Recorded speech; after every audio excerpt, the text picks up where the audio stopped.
magazine ile inatukabraka mainformation ya kweli ile tunafuataka kila siku Lingala News. Lingala News magazine atuafila information mingi déjà la amalila tukilonda matukofi kidogo. Lingala News ina magazine betu tulanda mu RDC Lingala News. Lingala News magazine et sa information solo. Ne vous trompez pas d'adresse pour être bien informé, suivez Lingala News. Babina Sali pour Lingala News Tangama solo boucle check.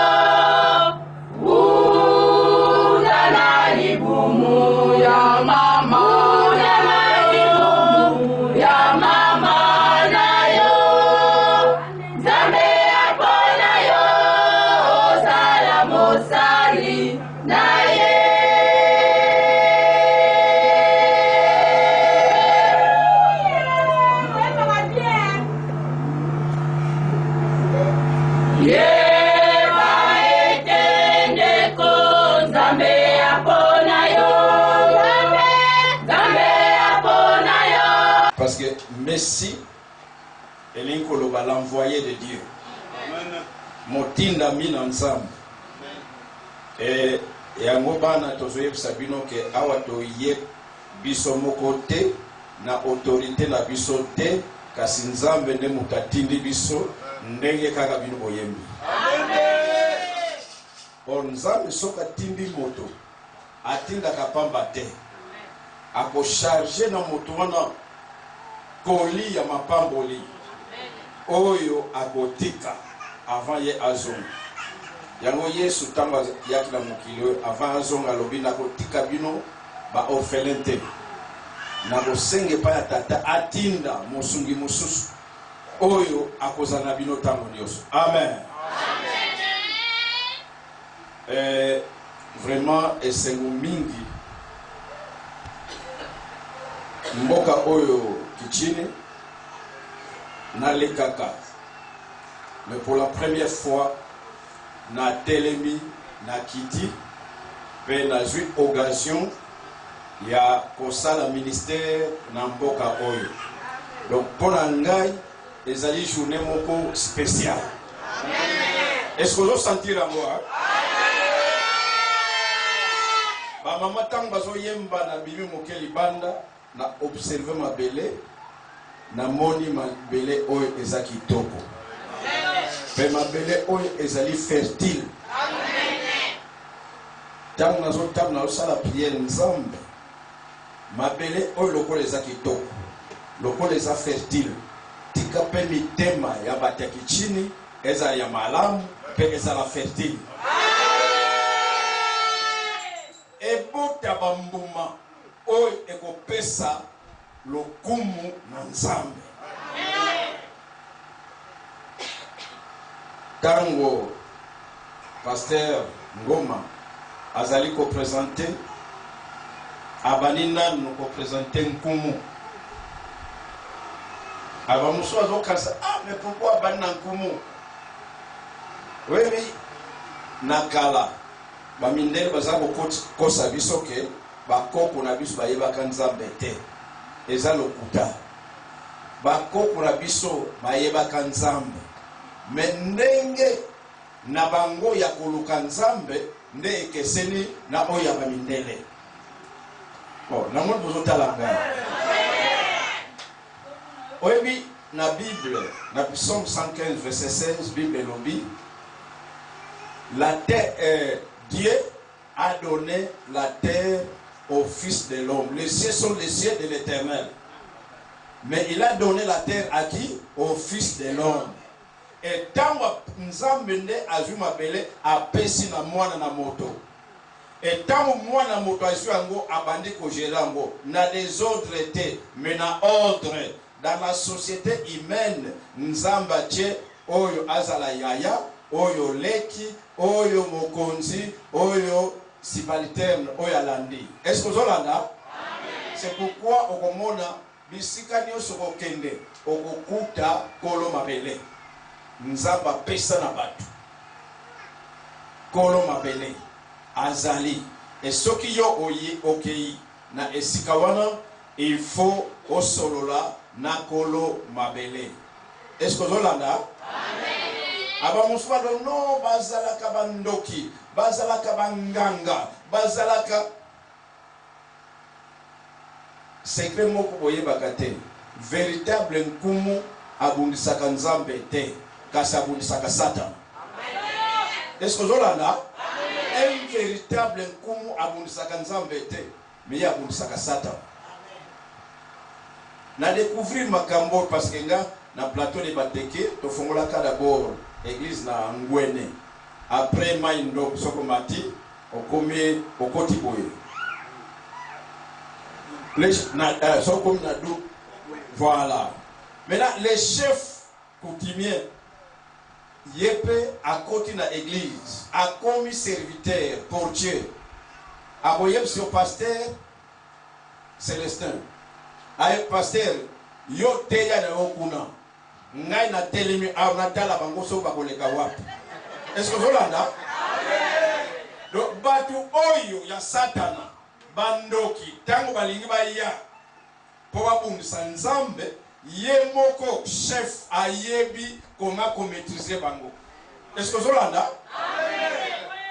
Donc les chefs ne combattent pas Dieu, mais azo combattre Satan. Dans le village, so comme le village, et que yamabe bazawana, les chefs à côté les mains, à petit tango, alobi awate, mutwa kokufa te, mabe ekoya awate, azobun sana, azobun sa Satan. Amen. Mes chefs sont à fongoli porte, que église est côte à Namboka, et tonga Namboka. Est-ce qu'azobun sanzambe? Alléluia.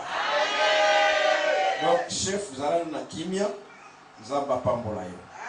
Peto moni, batia sécurité bazaliao. Moussous bakansa nzamba zaka civil te. Dans la nzamba zaka civil te. Babenga kaye les vaillants guerriers. L'éternel des armées. Donc, ma pinga nyonso, mo konzina bango. Nzambe. Voilà. Donc, tango to sangani, mapinga bazali, nkumu azali, basali ya nzambe tozali, yebake force news ekoki. Amen. Amen. Alors, toye awa eza journée moko ya monene, toye kosala dédicace. Loba dédicace. Dédicace. Toye ko sala dédicace na mosala monene oyo bino bosali. Mosala e monani na miso ya biso batu. Lokola mosala e monani e mosala yango to sali yango ezali pour la pasteur Ndontonite, pour la pasteur Ogite, mais tant que ça kotonga ndako tolobaki ni ndako ya nani? Ndako ya Nzambe. Biso ba tomoni melelo tolingi to sala mosala po kolo ndako aya lelo afanda na kati na ndako na ye afanda awa libela na kati na ndako na ye. Amen.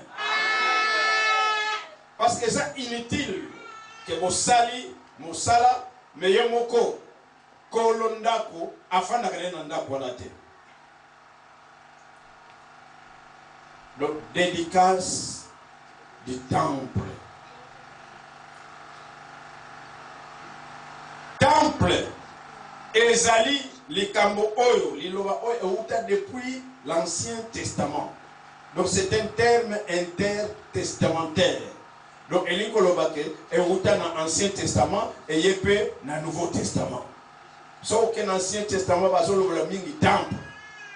O yepe na Nouveau Testament bazolo bela temple. lelo toye pour la temple. Mais temple oyo toko sala dédicace et kozala na ba effet te na implication te soki temple oyo ya Nouveau Testament oyo 1 Corinthiens 6 azolobela ke nzoto na yo banzoto na biso ezali temple ya molimo soki yango pe tosali yango dédicace te temple oyo ekozana tina te. Amen. Dona mokolo mwa lelo tozosala dédicace ya temple comme bâtiment et moko na biso il faut lelo andima amipesa ponzambe afanda kati na ye. Alléluia. Voilà oyo tokosala mokolo mwa lelo. Alors toke na mokanda ya des Chroniques chapitre 5.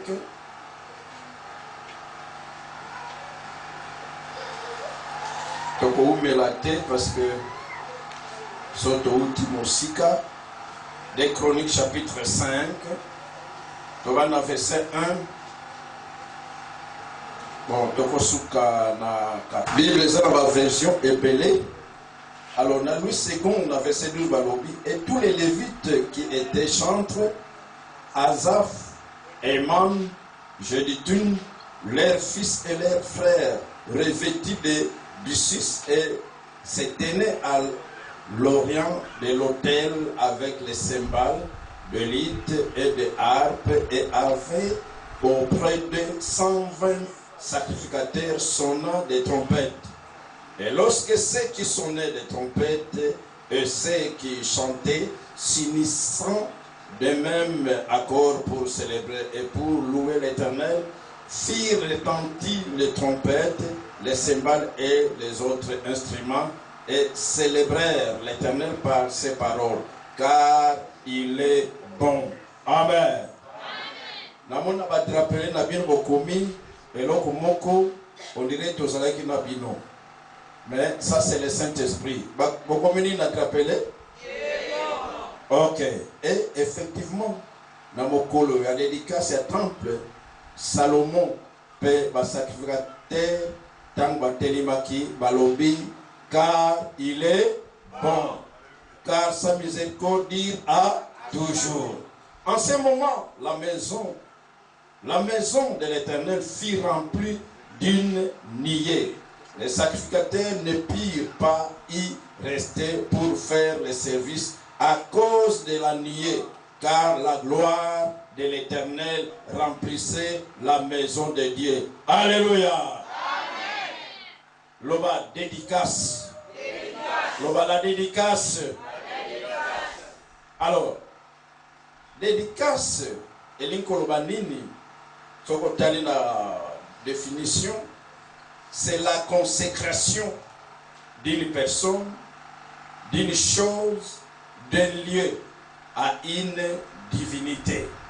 Elin kolobake ko pesa moto eloko to esika epa ya divinité to epa ya nzambe.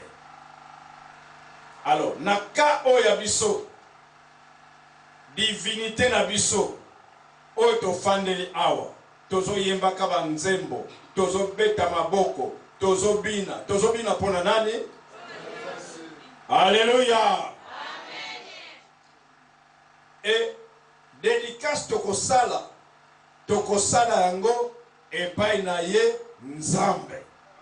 Alors eloko oyo toko présenter epai ya nzambe d'abord ezali temple na biso. Loba temple. Selon définition. Alors, na tolingaka ko nalinga ko utiliser mingi terme oyo inauguration te. Parce que là na ba définition nango inauguration bon elini pe balope consacré ou bien intronisé, mais ce aucun sens figuré ne epesi bokeseni mingi. Bango elin koloba nini inauguration elin koloba c'est l'origine au commencement d'une chose. Donc, ebandeli ya eloko. Donc, elinko loba ke soki ebandi, mosus ekoya, bobanda kosala kaka ndenge wana. Tango inauguré, bobanda kosala kaka ndenge wana. Par exemple, batongi pont. Maintenant, il faut inaugurer yango. Mokonzi tango akoya, avant batu mosusu baleka, yende aleka liboso, n'est-ce pas? Akoti na mutuka na ye aleki, soki ye aleki, sikoyo mikolo nyonso bakobanda koleka kana bango parce que eza déjà inauguré.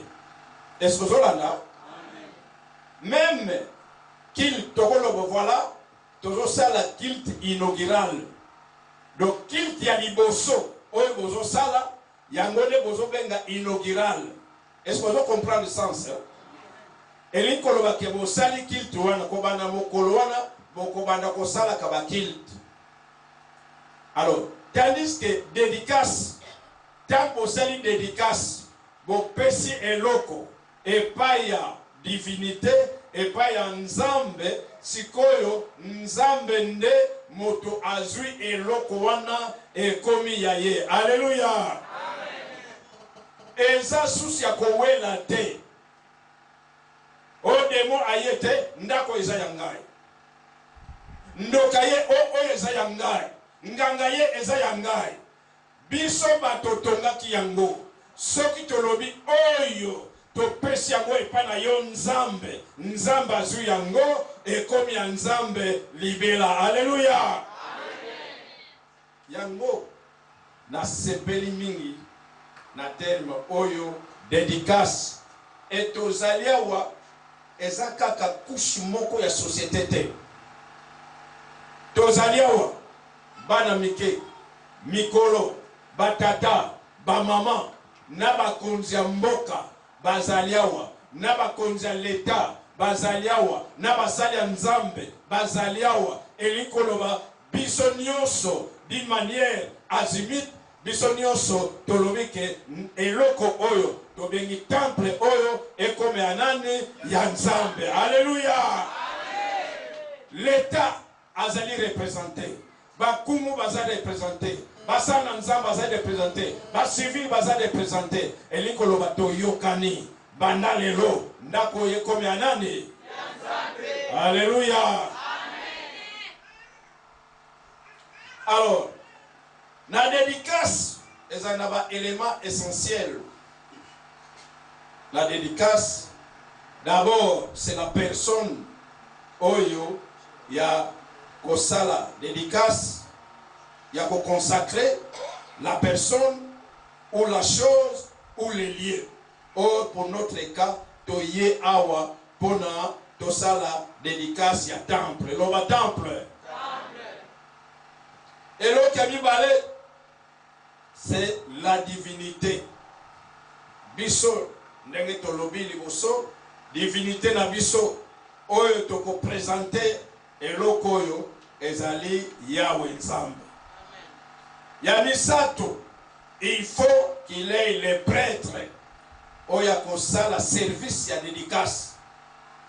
Et yango omoni présence na biso, toti mosika, na Kishasa, na Mongafula, to komiti na Kichini, pour être toya kosala service, il y a dédicace. Et yamine les prêtres qui y vont servir. Kolobates tango sali dédicace, kolombo nzambe, ndako na yo yangoyo. Alors, moto la moto azongi na ndako na ye libela aboya lisusu te. Tango bopesi ndako epana nzambe, kozela teke boye abokuti nzambe ye moko azoyemba. O nzambe azobeta maboko, nzambe azobeta mbunda.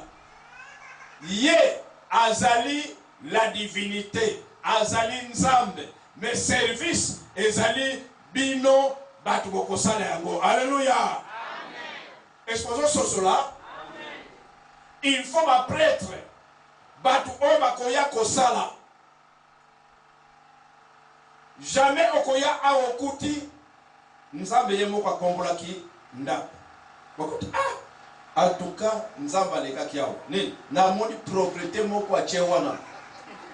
Ko eza ndengwana te nzamba za mokonzi biso nde basali. Alléluia.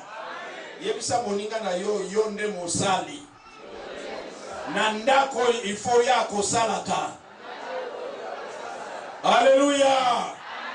Il faut se ba prêtre bazala service et salement. Ceux qui vont classer bakiti te et kozala des ordres. Na sepeli nengo che propriété awa. Tika bosala ka propriété mikolo nyonso. Amen. Poka kana zangi temps examingi telemina la sabino photo mo na téléphone na ngai. Na mois de mars, avril, na zangi na est. Tant tolongwe na Ariwara. Siko tozo kende na Ingokolo na frontière ya Soudan. Côté Aïdina Bala, mboka Aïdina Bala abanda ministère. Toke ko na moni église moko. Eza na téléphone nanga me rezate. De église on dirait église squelette. Moni bacheka ba piqué. Alors bacheka traverse banzete boyi.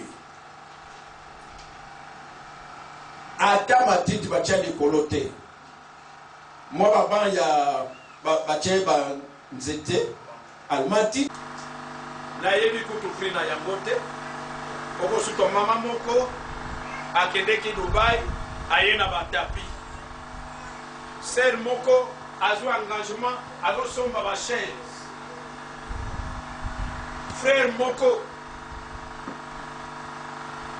aye Naba chinois alors le pasteur tango zoteya na mona kayo na risque zali peut-être un jour au koboso kokoye a mis disposition batie ba entouré cher eza entouré ata on se ye ndengeni na kokoya te parce que on a protégé. Amen. Est-ce que vous Hollanda? Amen. Ngana yeba ta prité mais ngande pasteur Nemo Zawana, il faut oyeba. À partir de maintenant, Mosala est bandé. Loba Mosala est bandé. Nengla yoka muka loba kisalume. Après dédicace, kisalume banda. Mosala yanzam. Il faut ebanda. Il faut te servir ensemble. Les hommes sacrés ensemble. Le temple, c'est le symbole de l'alliance de l'Éternel avec son peuple. Ndako ensemble. Les hommes qui sa boyokani ensemble na peuple na ye. Alléluia. Amen. Peuple balingi ensemble. Bakotika ensemble ndenge wanate. Bakotongele esika mboka oyo balingi nzambe bakotongela nzambe ndako wete bazala esika bakobanda kokutanaka na nzambe symbole de l'alliance na Jérusalem na Israël bazalaka na temple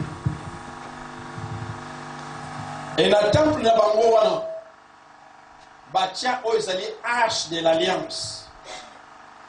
Na arche de l'alliance, Batia mabanga oyo Moïse azwa na ngomba ya Sinai. Tangu bakutana na nzamba yokani. Mabanga wana batia na kati ya arche. Mabanga oyo alliance nzamba sana peuple na ye. Ezalaki na kati ya arche. Arche. Ezali kolakisa la présence de Dieu. Loba présence ya Nzambe. Mboka ya kichini. Le fait ya kotongela ndako Nzambe ndako elinko loba bondimi Nzambe aya kofanda na mboka na bino. Amen. Amen. Est-ce que yebi yango? Ondimi yango? Bolobi Nzambe yaka na yo ofanda na kichini. Nkumu alobi Nzambe yaka ofanda wapi na kichini. Leta alobi Nzambe yaka ofanda na kichini. Nzambe alinga kandengo wana. Oyebi na prière ya Notre Père. Yesu azola kisabaye koli na ye. So bosambeli. Bolo bakanini? Notre Père qui est aux cieux. Que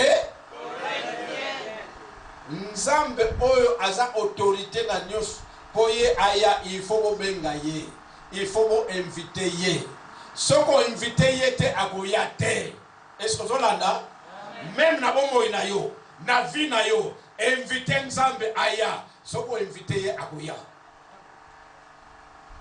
Lokola bo inviter ye na mboka na bino, simba likambo, banda lelo, présence ya Nzambe ekozala active na kati na mboka ya kichini. Banda lelo, mboka ya kichini, tika mapamboli na Nzambe eye la bino. Banda lelo, mboka ya kichini, yo moto, ozalaki toujours troublé, tika kimia na Nzambe eye la yo. Yo moto zaki na molili, ozoyeba te nini oyo kosala. Lokola botongeli Nzambe ndako, Nzambe koya awa, tika gloire na ye, lumière na ye, pole na ye, ekita awa na kichini. Makambo na yo etambolaka te, koya ya Nzambe ememi ete makambo na yo etambola.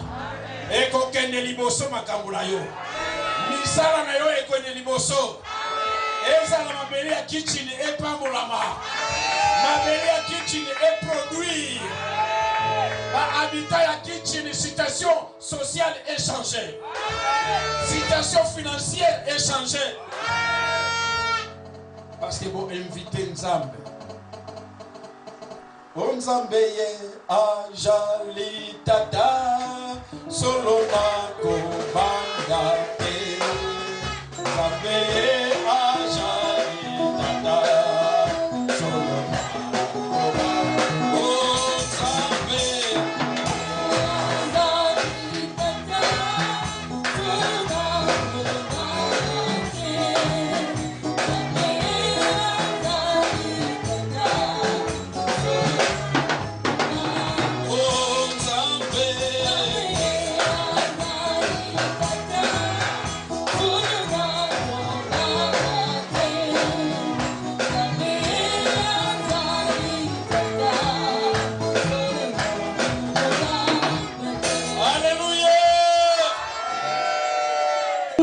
Isi ya kitini